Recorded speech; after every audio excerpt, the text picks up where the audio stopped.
Hi, my name is Stephen Sindoni. In today's program, I will resume the series, He Walked the Americas, from a book written by L. Taylor Hansen. Our story today is entitled, The Legend of the Sacred City, and here is where our story begins. Next to rise before the assemblage was an aged man whose hair had been whitened by more than 100 winters. Seldom does one see white hair among the red men, and when one does, it is almost a certainty that his snowy summit was attained at 100. He was reverently introduced by an old Chippewa who called him by the title of my grandfather, a term of the highest respect among the red men. His costume was unknown to my interpreter. The leather of whitest doeskin was embroidered by the dyed quills of the porcupine, and his moccasins were beautifully beaded. Perhaps Sac and Fox, or Menominee, whispered my interpreter, or again he may be of the Canadian Northwoods, or from a tribe now facing extinction, of whom perhaps he is the last high priest. How do you know that he is a high priest? See you not the winged fan from the sacred eagle? You ask me here to speak of the healer and the ancient days of our people's greatness. I was surprised to receive such an invitation. Are our young men having a change of spirit? Since when have they listened to the chanting? Have they ceased their love of white man whiskey, truly known as devil water, which loses their tongues and makes them foolish? Yea, it is true my heart is bitter, but I came not here to give a lecture. Let white man keep his reason stealer, for in time it will bewitch him. I came to take back to the ancients and to the times of our people's greatness. I have thought of taking the legends with me even unto the land of shadows, but the young man who came so far to seek me reasoned well before the fire. He said I had no right to take them, for they belonged to all our people as long as one red man walked the planet. They must go on past this generation and to that unborn soul who might be listening and wishing to walk back to the ancients. Therefore, tonight I am here to take you walking back through the dawn star cycles to a time long distant when the land was not as you see it, past the memories of our grandfathers' grandfathers. I take you with me to the days of the healer and the times of our people's greatness. These were the days when the crest of our histories whirled through many cities, always near the mighty rivers, avenues of ancient commerce. Coming north from our capital city, where the Mississippi meets the Missouri, in the long boats of the traders, the prophet made his journey toward the city we called Sacred. This was an ancient metropolis. Before we built its mound of extinction, after the great civil war of the Turtles, 96 dynasties of rulers had lived there, long and eventful history. Like the capital, it had strawberry carpets about all the buildings built upon the great crests, and from them the streets radiated outward among the dwellings of the people. This city was called Sacred because it was in the center of the cross of waters, from whence ran the rivers to the four oceans. East to the sunrise ran the waters, and northward to the sea of dancing lights. To the west beyond the great divide, the waters ran to the sea of the sunset, while the Missouri and the Mississippi ran to the southern sea, the Sea of the Caribs. To this, the city of the great cross of waters, up the river called the Father of Waters, one golden morning, came the healer. The dawn cascaded down upon him as he left the ships of the merchants, painting his hair and beard with beauty and lighting up his lofty features. The streets were mosaicked with flowers strewn in homage on the path before him as he walked toward the temple. Greatly beloved now was the pale god, known as the Lord of Wind and Water.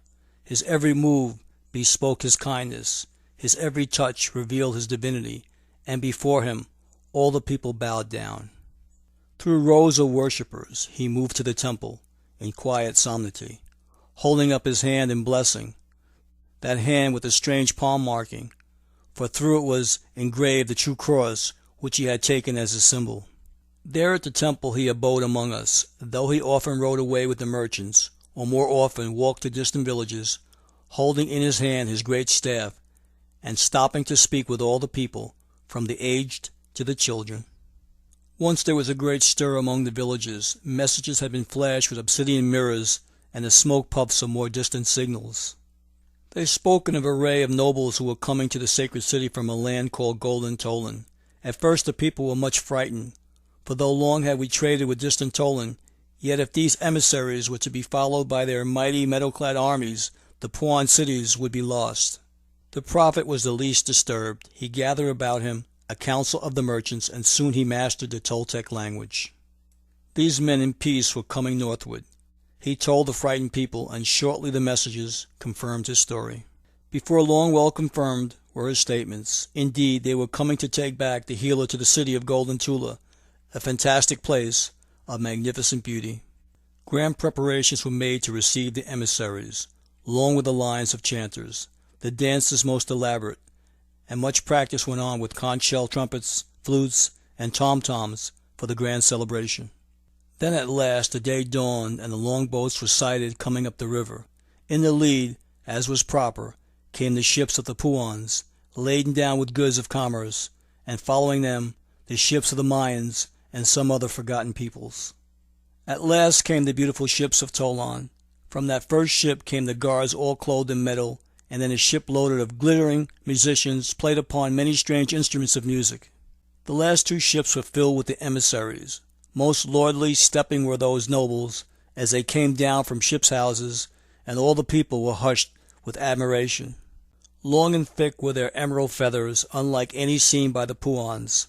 Flowing backward like rippling water, their costumes were made of colored cotton embroidered with gold, with pearl and emeralds, and even their sandals were shining with beauty. Proudly they walked behind their honor guard as they made their way to the great temple, where framed in the painted great log doorway the prophet stood quietly, waiting with his shining hair and wearing his snow-white mantle embroidered with crosses about the hemline.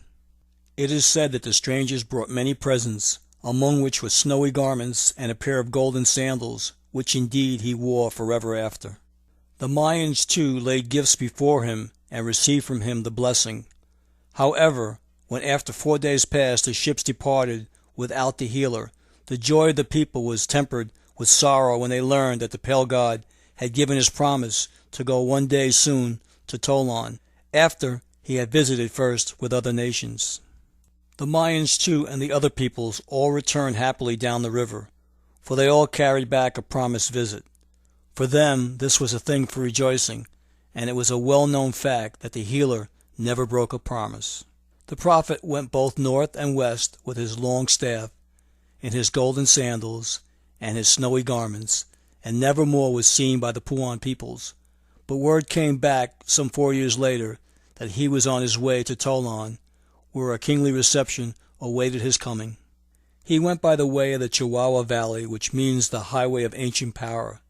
Then came the fabulous tales of the merchants of his entrance into Tolan, when on a day that has never been equaled since among all nations the earth stood hushed and breathless when that wondrous divinity we call the Pale God walked down the highway into golden Tolan.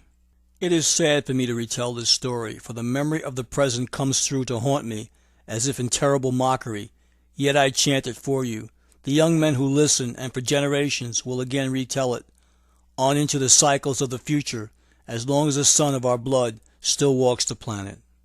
Thus for you of this night, and for those even more distant in time from those living this hour, I have spoken.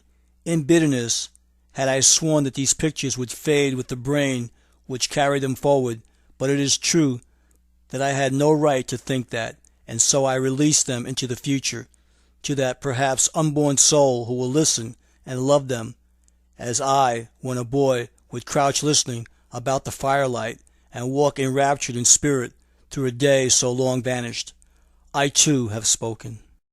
Did Jesus walk in the Americas? Old Canadian Northwood legends say that he did. I'd like to thank everyone for watching The Legend of the Sacred City.